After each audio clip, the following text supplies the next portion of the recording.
दोस्तों, दिनाक्षी short hand में आपका स्वागत है। अगर आप चैनल पर नए हैं तो चैनल को सब्सक्राइब करें और बेल आइकन ज़रूर दबाएं। आज की निबंधमाला डिक्टेशन का यह 55वां दिन है। अगर आपको इस डिक्टेशन की एडवांस आउटलाइंस और वाक्यांश की आवश्यकता है तो आप हमारा पेड बैच ज्वाइन कर सकते हैं। हमारे पेड बैच को ज्वाइन करने के लिए आप डिस्क्रिप्शन बॉक्स में दिए गए मोबाइल नंबर पर व्हाट्सएप कर सकते हैं। तो चलिए डिक्टेशन को स्टार्ट करते हैं। डिक्टेशन स्टार्ट होगी 5 सेकंड बाद। Ready, start. वृक्षारोपण या वन संरक्षण किसी भी जीव के लिए महत्वपूर्ण होता है, अतः इसके रोपण व संरक्षण को लेकर राष्ट्रीय व अंतर्राष्ट्रीय तथा राज्य स्तर पर प्रयास किए गए हैं। भारत में वन नीति के अंतर्गत 33% आच्छादन का लक्ष्य निर्धारित है, किंतु वन रिपोर्ट 2019 के अंतर्गत वनों और वृक्षारोपण का हिस्सा 24.56% है।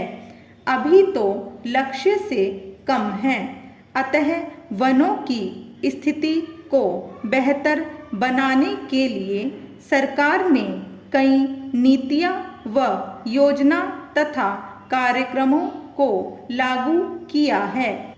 इसमें राष्ट्रीय वन नीति 1988, प्रतीकात्मक वनारोपण निधि अधिनियम 2016 आदि प्रमुख हैं। इस अधिनियम के अंतर्गत केंद्र व राज्य स्तर पर प्राधिकरण का भी प्रावधान किया गया है, जिसे समय समय पर केंद्र सरकार द्वारा निर्देश जारी किया जा सकता है।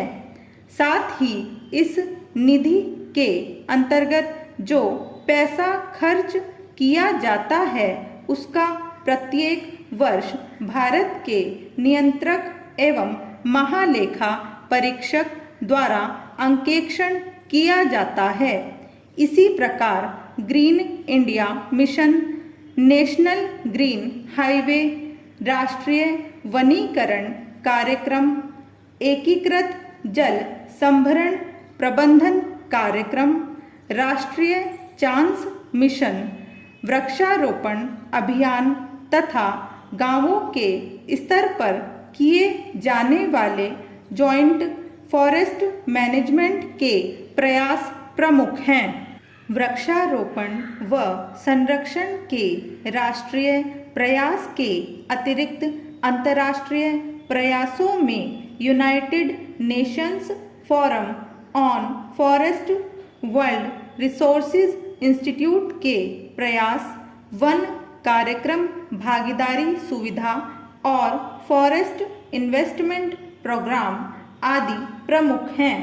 इसमें रेड, जहां विकासशील देशों द्वारा वन संसाधनों के बेहतर प्रबंधन एवं बचाव तक सीमित है, वहीं रेड प्लस निर्वनीकरण एवं वन निम्नीकरण वनों के संरक्षण व संपोषणीय प्रबंधन में सहायता करता है।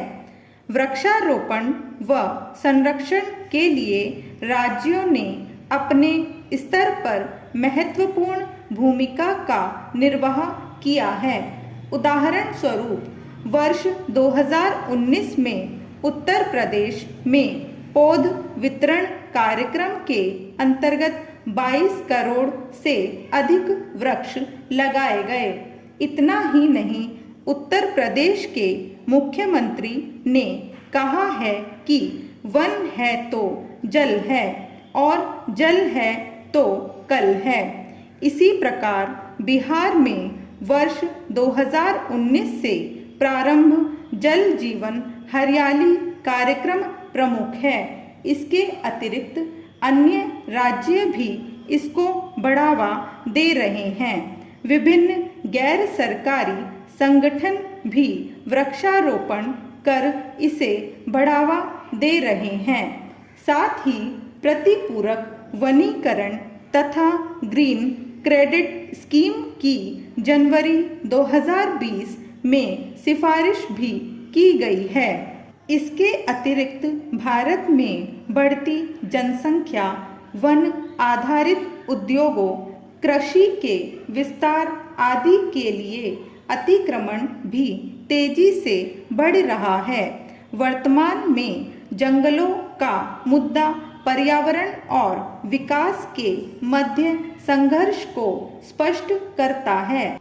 ऐसे में हम जब तक वनों का संरक्षण सुनिश्चित नहीं कर पाएंगे, तब तक पर्यावरण और विकास के संघर्ष को समाप्त करने का वैकल्पिक उपाय ना खोज लें।